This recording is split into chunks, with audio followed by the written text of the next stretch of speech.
देव, और आत्मा देव की एक पत्नी है जिसका नाम है धुंधली। आत्मा देव के घर में एक गाय भी है, लेकिन मेरी माँ अब धुंधली के गर्भ से भी कोई संतान ना होवे और गैया मैया के गर्भ से भी कोई संतान ना होवे।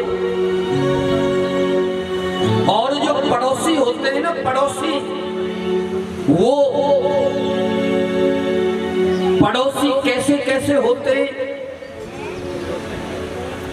कहीं कहीं तो अच्छे होते हैं और कहीं कहीं बहुत अच्छे होते हैं। बहुत अच्छे कैसे होते हैं, वो तो शुक्र है भगवान का, धन्यवाद दो भगवान के लिए जो पड़ोसी के हाथों में भुजाओं में इतना बल नहीं दिया, कितना कि वो पड़ोसी के मकान को दोनों हाथों से उठा ले में।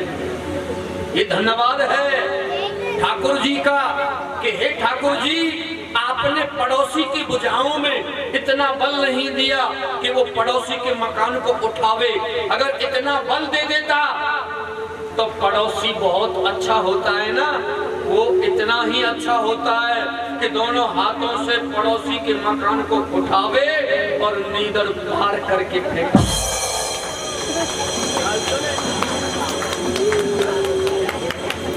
प्यारे, इसीलिए बहुत अच्छे मत बनो, अच्छे ही बनो।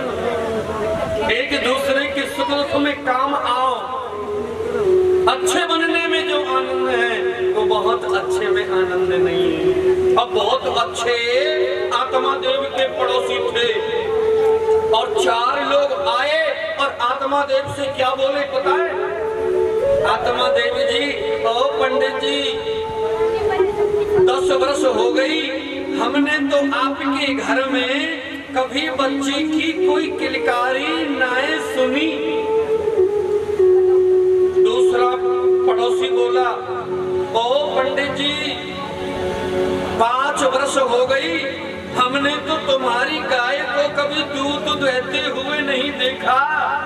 तीसरा पड़ोसी बोला, पंडित जी, तुमने फलाने मंदिर में तुलसी का विरवा लगाया था, वो तो सूख गया। चौथा पड़ोसी बोला, ओ पंडित जी, तुमने फलाने बगीचे में एक वृक्ष लगाया, वो भी सूख गया। चारों बोले, राम राम राम, कितना अभागा है, अभागा। भगवान कम खाने को दे दे, कम पहनने को दे दे, छोटी कुटिया दे दे, कच्चा दे दे, लेकिन कभी अभागा ना बनो। अब कोई ये कहे कि मैं अभागा हूँ तो वो रोने लगा, बड़ा दुखी हुआ और भगवान से प्रार्थना करने लगा, हे गोपाल, आपने मुझे इतना अभागा क्यों बनाया? मुझे कम खाने को दे देता, कम पहनने को दे देता, लेकिन कभी किसी को ठाकुर जी अभागा ना बनावे। ये पड़ोसी कहते हैं कि मैं अभागा हूँ। ठाकुर जी, इससे अच्छा है तो कि मैं अपने प्राण त्याग दूं, और प्राण त्यागने के लिए घर बार सब छोड़ दिया और नदी के किनारे पर चला गया। वो कैसे चुकाऊं तेरे, कैसे चुकाऊं तेरे सांसों का मोल रे, जन्म देने वाले इतना तो बोल रे, जन्म देने वाले इतना तो बोल रे, जन्म देने वाले इतना तो बोल रे। ओ कैसे चुकाऊं तेरे, ओ कैसे चुकाऊं तेरे सांसों का मोल रे, जन्म देने वाले इतना तो बोल रे, जन्म देने वाले इतना तो बोल रे।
लगाया, वो तेरी कृपा से मैंने दर्शन पाया, मने कुटेले तेरा ध्यान ना लगाया, तन की तो खोली आंखें, तन की तो खोली आंखें, मन की भी खोल रे, जन्म देने वाले इतना तो बोल रे, जन्म देने वाले इतना तो बोल रे, कैसे चुकाऊं इन्हें, वो कैसे चुकाऊं इन्हें सांसों का मोल रे, जन्म देने वाले इतना तो बोल रे, जन्म देने वाले इतना तो बोल रे, जन्म देने वाले इतना तो बोल।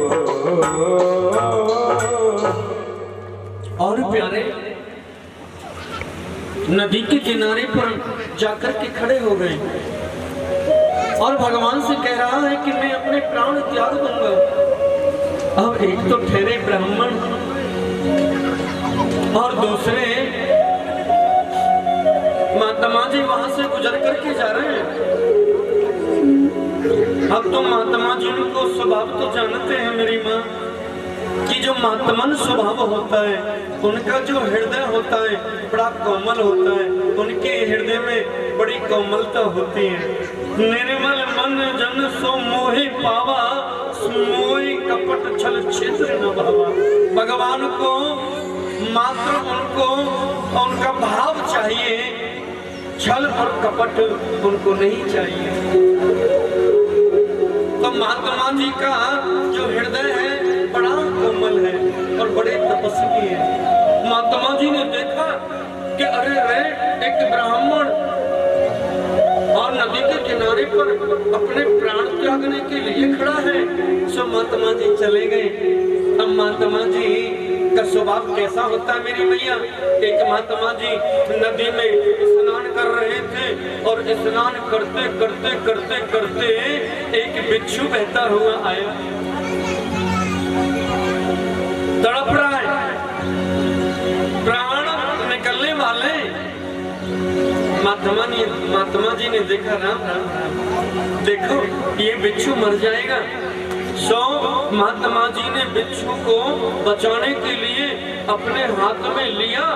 तो बिच्छू का स्वभाव है डंक मारना, तो बिच्छू ने डंक मारा, महात्मा जी के हाथ में करंट लगा। महात्मा जी ने बिच्छू को हाथ से छुड़ा दिया, बड़ा दर्द हुआ महात्मा जी के हाथ में। फिर भी तड़प रहा है बिच्छू। फिर महात्मा जी ने लिया बिच्छू को बचाने के लिए, इसे फेंक दूं, जल से बाहर कर दूं, बच जाएगा। फिर दोबारा पकड़ा, फिर बिच्छू ने कंठ मार दिया। महात्मा जी सोचने लगे, वारे बिच्छू तुम मरने जा रहा है लेकिन अपना स्वभाव नहीं छोड़ रहा है। मैं भी तो महात्मा हूँ, महात्मा का स्वभाव है बहते हुए को बचाना, गिरते हुए को उठाना। महात्मा जी ने बिच्छू को पकड़ा, मार इतना करंट मारता है और उसे बाहर फेंक दिया। चलते हृदय नवनीत समान, कहा कभी ने परी कहीं न जाना। राम सिया राम सिया राम जय जय राम सिया राम सिया राम जय जय राम। ओ सुल्तान के महिमा रघुराई, बहुविध वेद पुराण गाई। राम सिया राम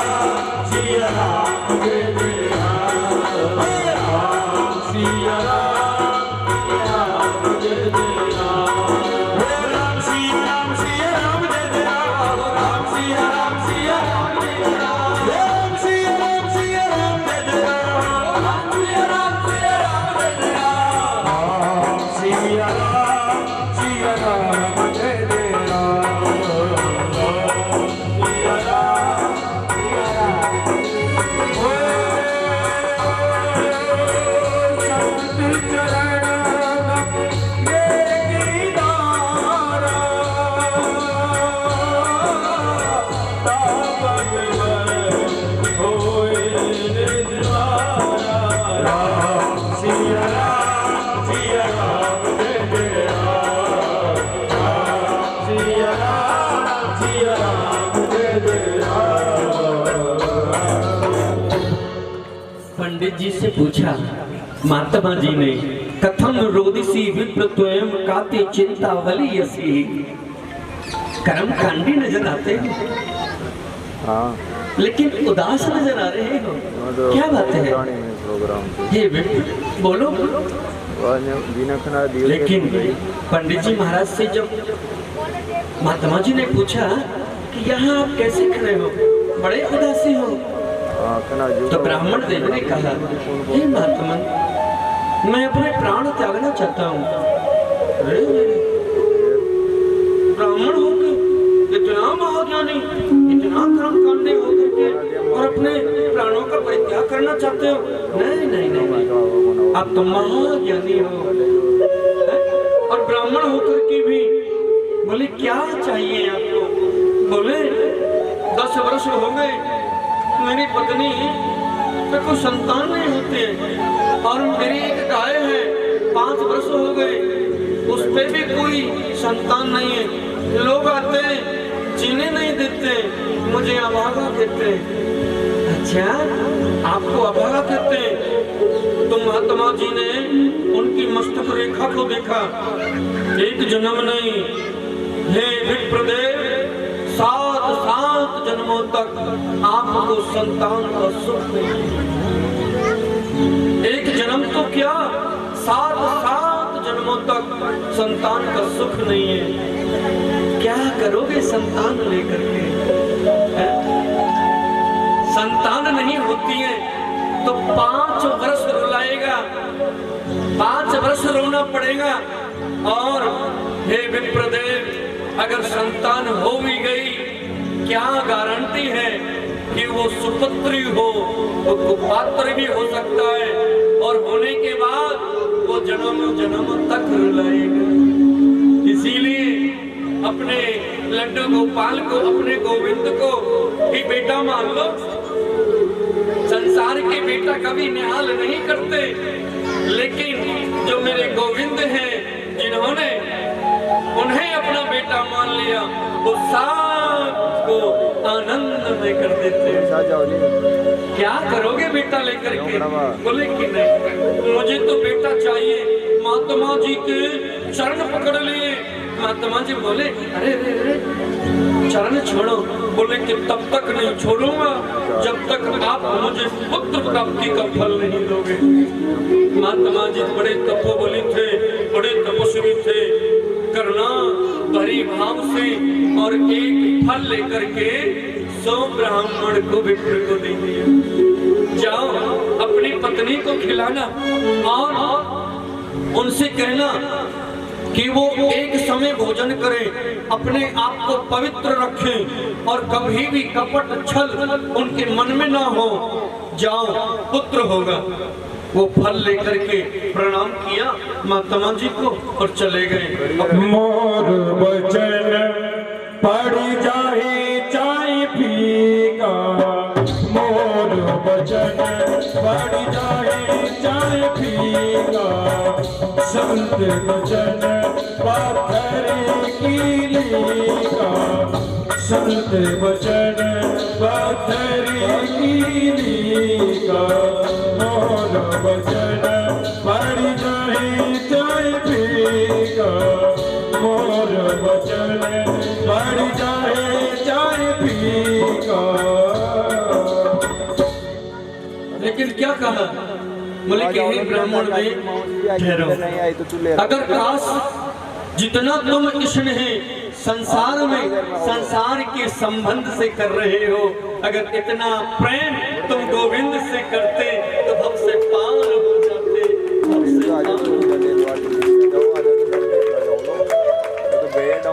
लेकिन ममता जो है वो संसार में है कि अनन्य ममता विष्णु ममता प्रेम संगता, कि भाव से एव सधात्मा बुद्धे प्रेमा।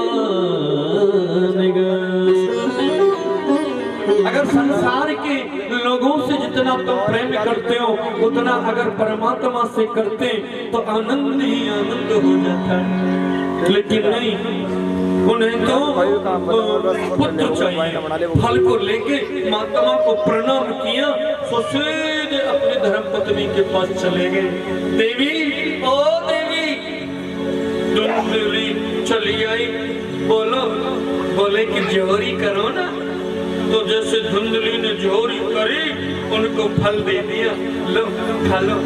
और हाँ, एक समय व्रत करना, पुत्र होगा, तेजस्वी होगा, यशस्वी होगा, तपोबली होगा। लेकिन पंडित जी ने तो फल दे दिया, पंडित जी तो चले गए।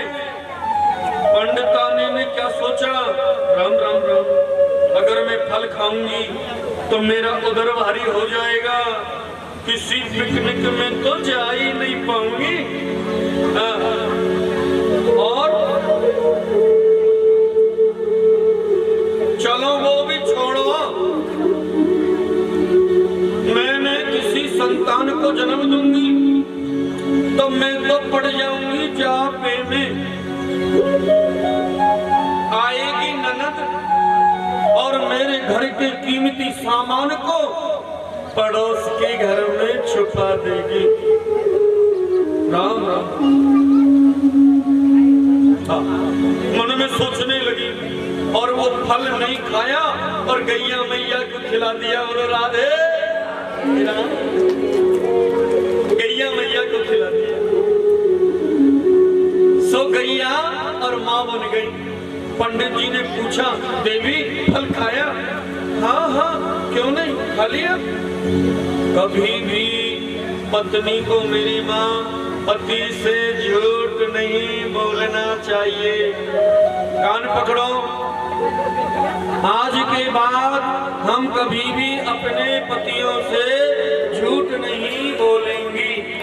हाँ, आज के बाद ये प्रण है, कभी भी झूठ नहीं बोलना। आदि नहीं पकड़ी, सबरी मैया पकड़ो। हाँ, कैमरा में सब रिकॉर्ड हो रहा है। हाँ,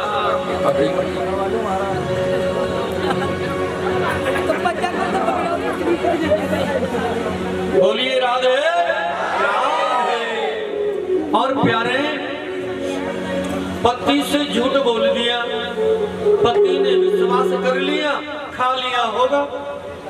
अब गैया माँ बन गई, पंडित जी बड़े प्रसन्न हो गए।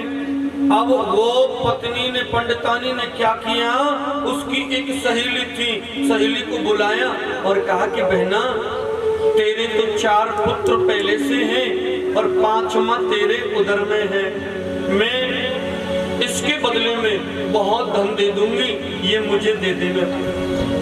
सहेली ने बोल दिया, ठीक है, तुम मुझे इसके बदले में धन दे देना, मैं 4 का पालन पोषण कर लूंगी। कि कहते हैं संत जन लोग कि जहाँ खाना है वहाँ खाने वाले नहीं है, और जहाँ खाने वाले हैं वहाँ खाना नहीं है। बेचारे की 4 पुत्र हैं लेकिन खाने के लिए नहीं, और जहाँ खाने के लिए है उसके पास में खाना नहीं। अब वो 9 महीने कैसे निकाले मेरी मैया पता है? वो हर महीने और अपने उधर से एक साड़ी लपेट ले। पंडित जी बड़े खुश हो जाएं, राम राम, अब तो वैसे 9 महीने निकल जाएं, अब तो पत्नी से भी पुत्र होगा और गैया मैया से भी बोले हो जाएगा। बड़े प्रसन्न हो गए।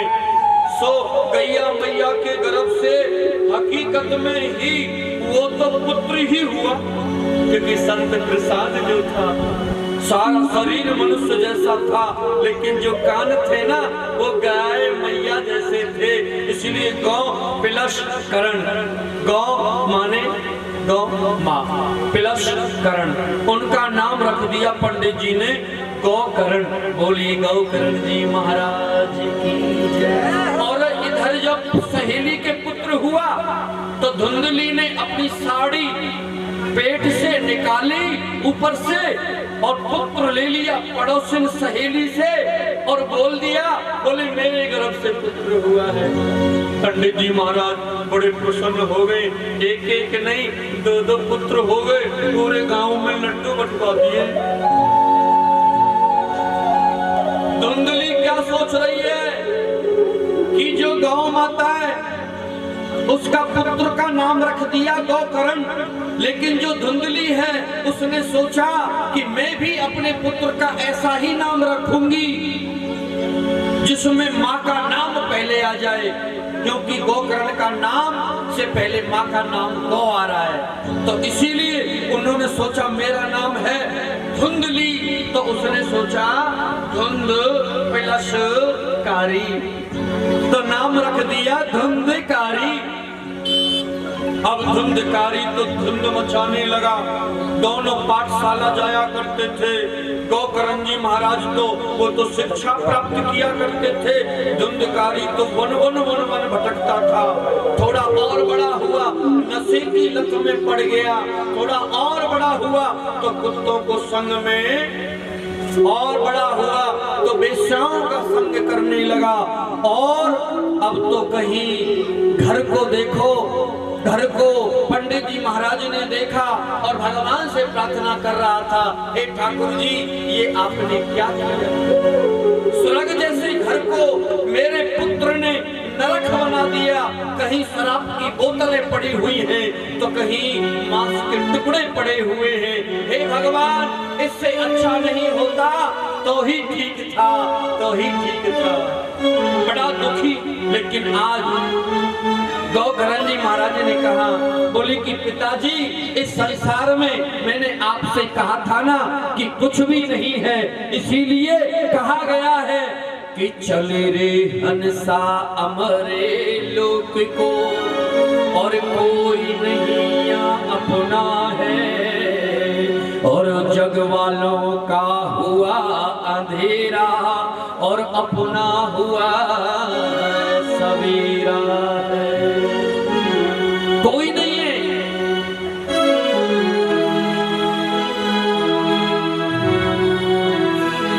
बोले बांके बिहारी लाल की जय। हरि का भजन करो, हरि है तुम्हारा, हरि का भजन करो, हरि है तुम्हारा। हरि के भजन बिना, प्रभु के भजन बिना नहीं गुजारा। हरि का भजन करो, हरि है तुम्हारा, हरि का भजन करो, हरि है तुम्हारा। हरि के भजन बिना, प्रभु के भजन बिना, हरि के भजन बिना नहीं गुजारा। हरि का भजन करो, हरि है तुम्हारा, हरि का भजन करो, हरि है तुम्हारा।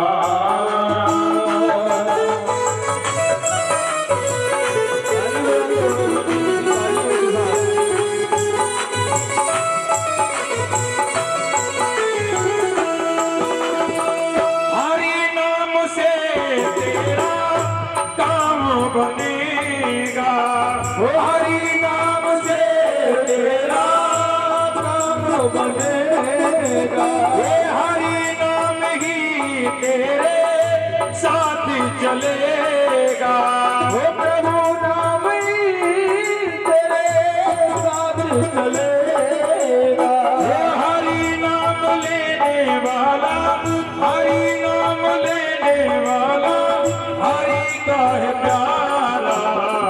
हरि का भजन करो, हरि है तुम्हारा, हरि का भजन करो, हरि है तुम्हारा। हे हरि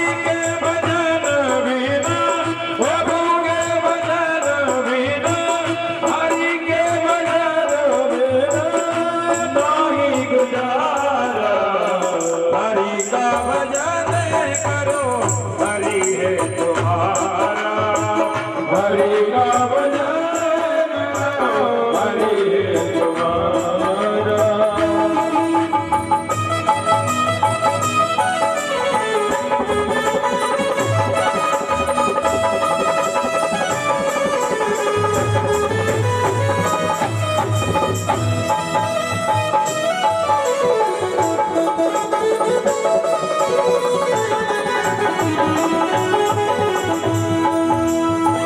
कोई कहे राधे श्याम, कोई कहे सीताराम, कोई कहे राधे श्याम, कोई कहे सीताराम, कोई गिरिधर गोपाल, कोई राधा माधव लाल, कोई गिरिधर गोपाल, कोई राधा माधव लाल, कोई हरि दीन बंधु, कोई कार्य करना सिंधु, नमो बारंबारा।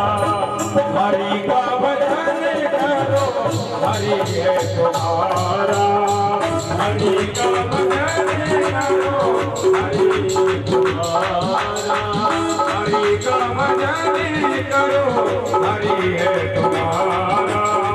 हरि के भजन बिना, प्रभु के भजन बिना, हरि के भजन बिना नहीं गुजारा। हरि का भजन करो हरि है तुम्हारा। हरि का भजन करो हरि है तुम्हारा। हरि का भजन करो हरि है तुम्हारा। हरि का भजन करो हरि है तुम्हारा। हरि का भजन करो हरि है तुम्हारा। हरि का भजन करो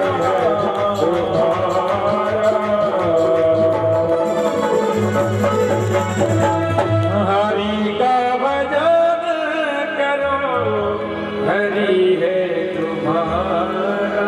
बोलिए भागवत महापुराण की। और अपने पिता को समझा रहे हैं, बोले कि पिताजी कुछ नहीं है। सो पिताजी उत्तर दिशा में निकल गए। क्या करें, चले गए अपने मुक्ति का साधन खोजने के लिए, उत्तर दिशा में निकल गए मेरी माँ। अब गौकर्ण ने सोचा जब पिताजी ही चले गए तो मेरा रहना क्या फायदा है, तो मैं भी चला जाऊं, वो भी चले गए। अब कौन बचा, धुंधली और धुंधकारी, दो बच्चे। अब धुंधली अपने पुत्र से बड़ा लाड़ प्रेम करती थी। 5 मांगे तो 50 देवे, 50 मांगे तो 500 देवे, 500 मांगे तो 5000 देवे। ले जा, तेरा है ये सब कुछ। इकलौता बेटा है, इकलौता बेटा होता है, उसके बिगड़ने के चांस ज्यादा होते हैं, क्योंकि साफ कहना ही है। माँ ये कहती है महाराज, लेकिन हमेशा धन का सदुपयोग करो। धंधकारी ने दुरुपयोग किया, वेश्याओं का संग किया, नशे की लत में हो गया, और अंत में क्या हुआ, माँ की पोशाक खत्म हो गया। अब माँ को पीटने लगा, माँ कुएं में गिर के मर गई। धंधकारी अकेला रह गया। वेश्याएं कहने लगी या तो धन दो, नहीं तो हम जा रही हैं। अब वेश्या तो धन की भूखी होती है। यहाँ वेश्याओं का मतलब क्या है, आंखें, इंद्रियां, कान, रसना। बाजार में गए, रसना सबसे खतरनाक इंद्रिया है। गरम गरम जलेबी बन रहे, गरम गरम कचौड़ी पकौड़ी समोसे बन रहे हैं, तो जैसे देखा और मन में आया तो सबसे पहले मन में विचार आएगा। तो ये सबसे बड़ी खतरनाक इंद्रिय है रसना।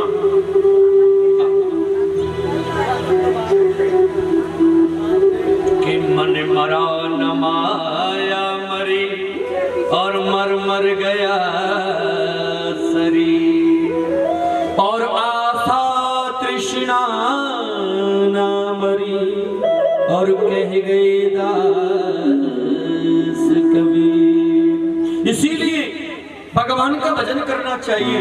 मन को संयम बनाने के लिए जब तक तुम भजन नहीं करोगे, जितना सुनो जित सांसो जित संगो जितेंद्रिया स्थूले रूपे मनो संधार्येंद्रिया। जितना सुनो जब तक आसन नहीं जीतोगे, जित सांसो जित संगो जितेंद्रिया। जितना सुनो एक आसन पर बहुत देर तक बैठने की आदत डालो। जित सांसों सवेरे सवेरे जल्दी जागो, आसन लगा करके एक मंत्र का उच्चारण करना सीखो। सांस गति को जीतने की इच्छा आपके अंदर शक्ति प्राप्त होगी। जित सांसों जित संगो, बुरे व्यक्ति का कभी संग मत करो, ज्ञानी पुरुष संत संगों का संग करो। और संतों के पास जाकर के ये मत पूछो कि मेरी दुकान कैसे चलेगी, मेरी फैक्ट्री इंडस्ट्रीज कंपनी कैसे चलेगी, मेरी बहू पे बेटा होगा कि नहीं होगा, ब्याह होगा कि नहीं होगा। नहीं, संसार के व्यर्थ प्रश्न मत करो। अगर संतों से पूछना है तो एक ही प्रश्न करो कि मेरा गोविंद कैसे मिलेगा, मेरा परमात्मा कैसे मिलेगा, भगवान की प्राप्ति कैसे होगी। यहाँ एक बड़ा प्रश्न आता है भागवत में कि संत बड़ा है या सत्संग बड़ा है या वहां फिर भगवान बड़ा है, क्या बड़ा है। यहाँ भागवत ज्ञान कहता है कि सबसे बड़ा है संत बड़ा है, क्योंकि जहाँ संत होगा वहाँ सनातन सत्संग होगा, और जहाँ सनातन सत्संग होगा वहाँ मेरे गोविंद आएंगे, मेरी माँ वहाँ गोविंद। तो इसीलिए आज वो चोरी करने लगा, चोरी करते करते वेश्याओं को धन देने लगा। और जब वेश्याओं के पासों में धन हो गया तो एक दिन धुंधकारी को रातों रात चारों हाथ पैर खटिया से बांधे, गले में रस्सी डाली और गोविंदाय नमो नमः। अकाल मृत्यु अशुभ कर्म होने के कारण वो एक प्रेत बन गया। कौन बन गया? प्रेत बन गया। और जिसमें ना कुछ खाने को मिले ना कुछ पीने को मिले। अंत में क्या हुआ कि गौकरणजी महाराज पृथ्वी का भ्रमण करते करते करते 10 वर्ष के बाद अपने गांव में आया। रात्रि बेला थी। अब गांव में चाहे 20 साल बाद आओ चाहे 50 साल बाद में आओ, अपने गांव को कौन भूले। रात्रि में पहचान लिया, राम राम ये तो मेरा गांव है, आज का विश्राम यहीं करूंगा। सो रात्रि में अपने घर चला गया। घर में कोई था नहीं, माँ मर गई, पिता चले गए, धुंधकारी को मार दिया, कोई था ही नहीं। अब यहाँ एक बड़ा सुंदर आता है जो या निशा सर्वभूतानाम, या निशा सर्वभूतानाम तस्या जागृति संयम। जो संसार में 2 प्रकार के लोग जागते हैं, एक तो योगी और दूसरा भोगी। 2 ही प्रकार के लोग रात्रि में जागते हैं, या तो भोगी होगा वो जागेगा और एक या फिर योगी होगा। जब सारा संसार सो जाता है तो वो आसन लगा करके और जितासनो जित सांसो जित संगो जितेंद्रिया स्थूले रूपे मनस नार्येंद्रिया। आसन को जीत करके एक चित्त मन कर लेता है और मन के द्वारा बुद्धि के द्वारा मन के अंदर, बुद्धि ही के द्वारा मन के अंदर स्थूले रूपे मनस नार्येंद्रिया, भगवान के स्थूल को अपने मन में बिठा लेता है और पूरी रात्र भजन करता है। बोलो राधे राधे। सो वो आसन पर बैठे हुए हैं गौकरणजी महाराज और भजन करने लगे। और भजन करते करते बड़ी विपत्तियां आती हैं मेरी मैया। अच्छा कर्म करोगे, कोई यज्ञ जप तप अनुष्ठान करवाओगे, भजन करने बैठोगे, 2 मन हो जाएंगे।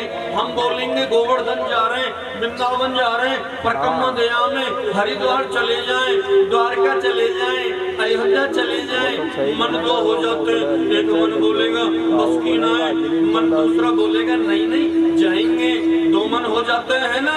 इसीलिए आप सोचो मन के मारे बन गए कि मन के मारे बन गए, मन बन तज बसती महा।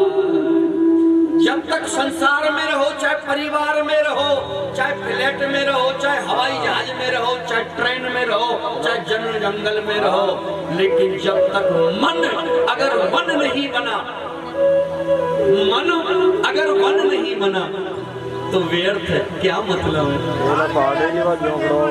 गौकरण जी महाराज और आज जब देख रहे हैं कि धुंधकारी आया और धुंधकारी ने आकर के क्या किया, वो तो कभी बैल बन जावे, हाथी बन जावे, घोड़ा बन जावे, भजन ना करने दे। भजन करने बैठते, अच्छा काम करते तो कोई विपत्ति आ जाती है तो मान लेना कि प्रेत आत्मा का वास है, ये पक्की बात है। तो इसीलिए मैं भागवत से यहाँ ये हरावास 7 गांठ का धुंधकारी इसी में तो बैठा हुआ था।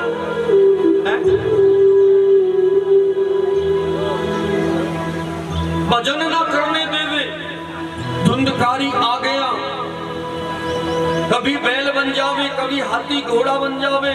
गौकरण जी महाराज बोले कौनो भैया, जो भी हो सामने क्यों नहीं आते? बोले अब सामने आए तो बोलने की क्षमता नहीं। धुंधकारी बोले कैसे? गौकर्ण जी ने क्या किया? जल लिया, गायत्री मंत्र पढ़ा, आचमन किया और छींटा लगा दिया। गायत्री मंत्र में बड़ी शक्ति होती है। हाँ, अगर कोई इसका उच्चारण सवेरे सवेरे जल्दी जितना सुनो आसन जीत करके करे, आहा बात ही कुछ और। तो प्यारे गायत्री मंत्र आचमन करके छींटा लगाया, प्रेत आत्मा को बोलने की क्षमता हो गई। अब क्षमता हो गई, हाथ जोड़ करके कहने लगा, धुंधकारी भैया मुझे क्षमा कर दो, मैंने ब्राह्मण अस्तित्व को नष्ट कर दिया, मेरे अशुभ कर्म होने के कारण मैं एक प्रेत आत्मा बन गया, इसीलिए अब मेरी सदगति करो। तो गौकर्ण जी महाराज ने सूर्य कृपा के द्वारा और बुजुर्गों की से ज्ञान लिया, तो श्रीमद् भागवत कथा एक छोटी व्यास पीठ बनवाई और उस पर विराजे गौकर्ण जी महाराज और धुंधकारी उस 7 गांठ के वास में, जहाँ कहीं भी बैठने के लिए जगह नहीं था, प्रेत आत्मा के लिए आसन भी दिया, चौकी भी लगाई, लेकिन हवा आती है उधर उड़ा ले जाती है, इधर आती है उधर उड़ा ले जाती है, बैठने को जगह नहीं मिली। बांस था उसमें छिद्र और उसी में बैठ गए। पहले दिन की कथा हुई, एक की गांठ टूट गई, दूसरी, तृतीय, चतुर्थी, पंचम, षष्ठम और सप्तम दिवस को तो पूरा बांस ही फट गया। बोलो राधे। धुंधकारी हाथ जोड़ करके प्रार्थना करने लगा, क्षमा मुझे मुक्त कर दिया, आपको मैं बार बार प्रणाम करता हूँ। भागवत कथा एक मन चित्त से और नियम से सुनना चाहिए। 7 दिन कथा सुनो एक आसन से, एक मन चित्त से, और 7 दिन सब अपने आप को पवित्र रखना, मन को भी तन को भी, ना द्वेष, ना कपट, ना छल, ना छिद्र, कुछ नहीं होना चाहिए, ना काम, ना क्रोध, सब अपने आप को पवित्र रखना है, तन को और मन को। तुम्हें कथा का पूर्ण फल प्राप्त होगा, तुम्हारे जीवन में आनंद का सागर आएगा मेरी मैया। बोलो राधे राधे। जो 7 दिन जिसने कथा सुनी, विमान आया, उस विमान में पार्षद बैठे हुए हैं 2, और पार्षदों ने धुंधकारी को बिठाया और उन्हें बैकुंठ ले गए। बोलो राधे राधे। भागवत महापुराण की ये जीते जी और मरने के बाद भी पवित्र कर देती है, इसीलिए ये मुक्ति दायिनी है, पाप नाशनी है, जो पापों को नष्ट करती है, प्रेम उभारने वाली है, द्वेष काम को दूर करती है। और उसके बाद ये इसे हम अमर कथा भी कहते हैं। बोलो राधे राधे। अमर कथा क्यों कहते हैं? क्योंकि अमर कथा किसने सुनाई? भोले बाबा ने। किसको सुनाई? गौरा माता पार्वती को। और ये कैसे कैसे कथा है, सभी ध्यान से सुनो। श्री शौनकादि ऋषि कहते हैं देवर्षि नारद जी से, हे नारदे, कि जब देवर्षि सूत जी कहते हैं शौनकादि ऋषियों से, बोले कि नारद मुनि एक बार कैलाश पर्वत पर चले गए। अब देवर्षि नारद जी को तुम जानते हो, नारद जी कैसे कि जहां शांति होवे अगर वहां पहुंच जावे तो अशांति करावे, और कहीं अशांति हो और वहां पहुंच जाए तो बिल्कुल शांति करावे। और कितने समय रुके, एक गौ माता जितने समय में दूध देती है ना, उतने ही समय रुकते हैं वो, इतने ही समय में सब कुछ करावे। अब तो नारद जी के मन में विचार आया कि गौरा मैया पार्वती और भोले बाबा के बीच में कहा सुनी हो जाए। नारद जी के मन में विचार आया कि इस विचार से मैं जाऊं। कैलाश पर्वत पर चले गए और गौरा मैया से कहने लगे, मैया लक्ष्मी में और विष्णु में बहुत प्रेम है। मैया बोली, अच्छी बात है। नारद जी बोले, ब्रह्मा गायत्री और सुरा अत्यंत प्रेम है। मैया बोली, और अच्छी बात है। नारद जी बोले, मुझे ऐसा लगता है मैया कि तुम दोनों के बीच में बहुत प्रेम कम है। मैया बोली, क्या कहते हो? अरे हम दोनों में तो इतना प्रेम है नारद जी कि भोले बाबा ने तो गुरु मंत्र जब अपने शिष्य को गुरु जी देते तो क्या बोलते कि बताना नहीं, गुप्त रखना, लेकिन भोले बाबा ने तो मुझे बता रखा है। वो कुछ भी नहीं छुपाते, इतने भोले, और तुम कहते हो कि प्रेम नहीं करते। नारद जी मुनि सोचने लगे, राम राम, आया हूँ दोनों के बीच में कहा सुनी हो जाए, अब हो भी तो कैसे होवे। नारद जी ने अपना दिमाग लगाया और कहने लगे, मैया भोले बाबा के गले में जो मुंड है ना, मुंड गले में माला में मुंड है, तुम्हें पता है वो कौन कौन के मुंड है? मैया बोली, जे तो मोय ना पतो कौन कौन के मुंड है। नारद जी बोले, हो गया काम। बोले, मैया अब तो पता है, मैं तो चलो मैं जा रहा हूँ। मैया बोली, जा रहे हो? बोले हाँ। बोले कि भोले जी मिले तो उन्हें अंदर भेज जाना। अब नारद जी को भोले बाबा मिल गए। भोले बाबा ने को प्रणाम किया और भोले बाबा से बोले, मैया ने आपको अंदर याद किया है। भोले बाबा मन में सोचने लगे, जब आप अंदर से आए हो तो मुझे जरूर याद किया होगा। भोले बाबा गए और मैया गौरा को देखा तो गौरा मैया कहाँ बैठी हुई थी? गोप भवन में। बोलो राधे। गोप भवन किसे कहते मैया? जब कोई मैया रूठ के बैठे जावे, राजा महाराजा पहले महल बनवाते थे ना, तो एक गोप भवन जरूर बनवाते थे, ताकि रानी को ये मालूम हो जावे कि रानी रूठ गई। गोप भवन तो कभी रूठना मन नहीं सीखना। आज के बाद कान पकड़ो सभी मैया, बोले कि हम कभी नहीं रूठेंगी। भाई रूठ के हम अपने घर को क्यों गोप भवन बनावे? हाँ, कभी नहीं रूठना। बोलो राधे। और भैया अब देवर्षि नारद जी तो चले गए। अब भोले बाबा कहने लगे, देवी ना बोले, सुंदरी। अरे भोले बाबा ने सुंदरी भी कहा देवी मैया को, तो भी ना बोले। हाथ जोड़े, बोले देवी क्या हुआ बता तो दो। बोले रहने दो, आज मालूम हो गया ना, मैं तो ये जानती थी कि तुम ऊपर से ही काले हो, आज मालूम हो गया तुम पेट से भी काले हो। भोले बाबा कहने लगे, बोले मैं ऊपर से काला हूँ सबको दिख रहा हूँ, पर मैं पेट से काला हूँ ये कैसे दिखा? बोले ये बताओ ये मुंड कौन कौन के? भोले बाबा कहने लगे, देवी ये मुंड ये तो आपके ही है। बोले मेरे? बोले हाँ।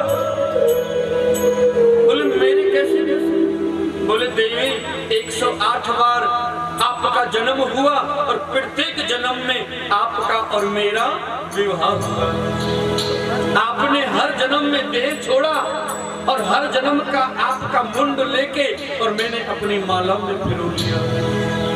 माता पार्वती कहने लगी, हे भोले स्वामी, आप मुझसे इतना प्रेम करते हैं, मैं तो कुछ और समझ रही थी, न जाने आप किस किस से प्रेम करते हैं। बोले देवी ये मुंड आपके ही है। देवी मैया माता पार्वती कहने लगी कि भोले स्वामी मुझे इतना बता दो, ये हर बार हर जन्म में मैं ही अपना देह क्यों छोड़ती हूँ, तुम क्यों नहीं छोड़ते? भोले बाबा कहने लगे, बोले देवी मैंने अमर कथा सुन रखी है और जो अमर कथा सुन लेवे वो कभी देह ना छोड़े। बोले कि हमें भी कथा सुना दो। तो भोले बाबा सुनाने लगे और माता पार्वती सुनने लगी, लेकिन निंद्रा देवी आ गई। तो निंद्रा देवी आ गई तो आप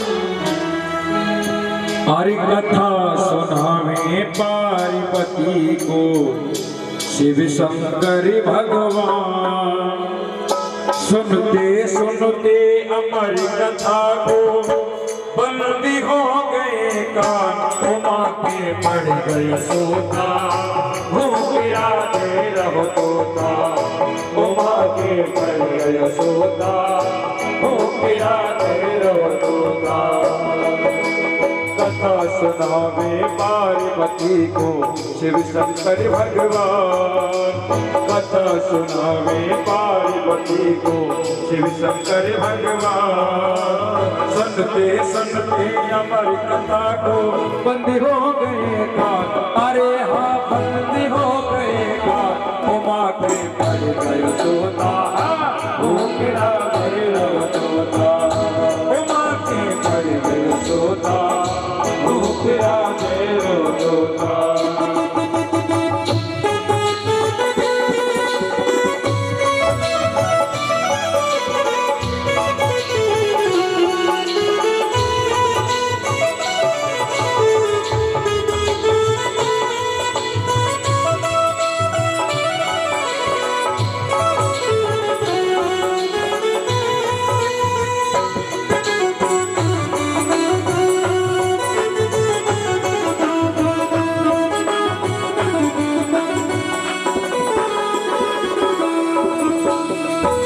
पार्वती को शिव ने जब आदि कथा सुनाई।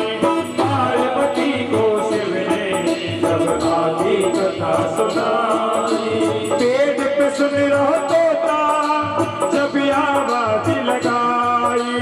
पेड़ पे सुन रहो तोता जब आवाज लगाई। खबर पड़ी जब शिव शंकर को, खबर पड़ी जब शिव शंकर को, बाटा उसका मौत का होता, हो गिरा मेरा तोता। उमा के पड़ गए सोता, हो गिरा मेरा तोता।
साल बिताए मारे बेटे में बाकी तोता साल बिताए मारे बहुत दुखी है मैया एक बेटे मरोड़ा मारे बहुत दुखी है मैया एक बेटे मरोड़ा मारे जाने तो कश दे मेरी बेटा जाने तो कश दे मेरी बेटा करूँ तेरा गुणगान घुमा के सोना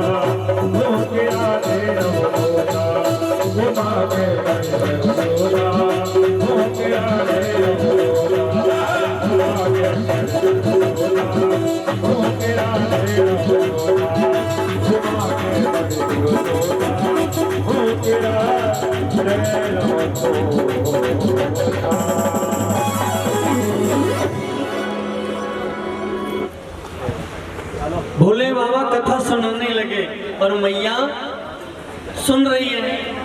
अब गौरा मैया सुनते सुनते सुनते सुनते सुनिंद्रा देवी आ गई। जो कथा सुनने वाले होते हैं ना मैया, वो 3 प्रकार के होते हैं, श्रोता, श्रोता और सोता। हाँ, अब एक तो ऐसे होते हैं जो श्रोता। श्रेष्ठ कौन होता है? जो कथा एक मन होकर सुने, श्रवण के समय चित्त को एक मन लगावे, है श्रोता।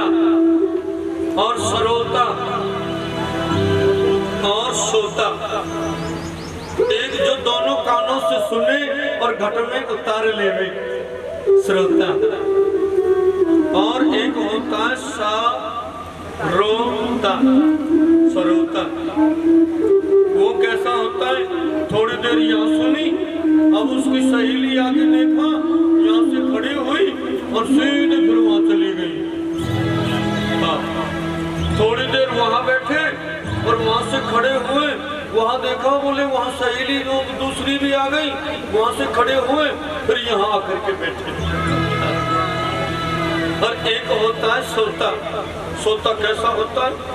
सोता ऐसा होता है, अब घर में अगर बैठे तो बहू सोने ना देवे, लाला ले ले, मैं काम कर रही हूँ, कथा हो रही है, अब लाला भी ना लेवे और वो तो सीधे कथा में आ जावे। और कथा 4 घंटे चलती है और आराम से पीठ खम्बे से लगाई, आराम से सो।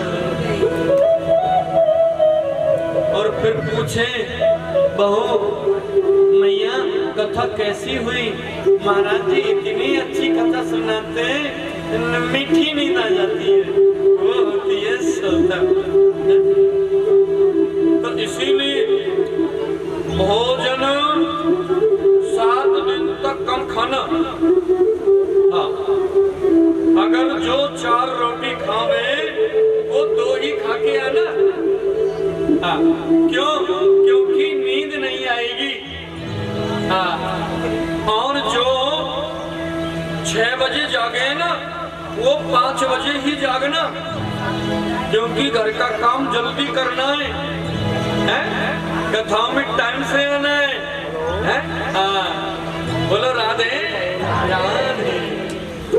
बढ़िया है। अब माता को तो इंदिरा देवी आ गई, लेकिन कथा को विराम नहीं देना चाहिए, बीच में अब विराम ना हो, इसीलिए वट वृक्ष के अंदर एक सुख रूपी पक्षी का घर है, घोंसला जिसको बोलते हैं, उससे अंडज गिरा और उसको फूटा और सुख रूपी जीव हुआ। अब वो सुख रूपी जीव कथा सुनने लगा, भगवान की कथा हो गई, भगवान ने आंखें खोली, देवी मैया को गौरा को देखा तो वो तो सोई हुई थी। भोले बाबा ने देखा जब गौरा सो रही है तो ओंकार का शब्द हूँ कौन बोल रहा है, पीछे सुख को देखा, त्रिशूल उठाया और सुख भागा दौड़ा उड़ने लगा, पीछे पीछे भोले बाबा, सुख के पीछे भोले बाबा दौड़ गए। क्यों? क्योंकि पीछे बैठ करके कथा नहीं सुननी चाहिए, सन्मुख बैठ के कथा सुननी चाहिए। पीछे बैठ के कथा सुनते हैं उनका मन पक्षी की तरह बन जाता है, इसलिए सन्मुख बैठो और उनसे नीचे बैठो। बोलो राधे राधे। सो भोले बाबा त्रिशूल लेके दौड़े, अरे ठहरो, रुको, ठहरो, लेकिन सुख ने क्या किया, वेद व्यास जी महाराज के आश्रम में चला गया। वेद व्यास जी की धर्म पत्नी फिटका, उसको उबासी आई, मुख खुला और मुख के द्वारा गर्भ में चले गए। भोले बाबा कहने लगे, व्यास जी आश्रम में कोई चोर आया है। व्यास जी बोले, सबसे पहले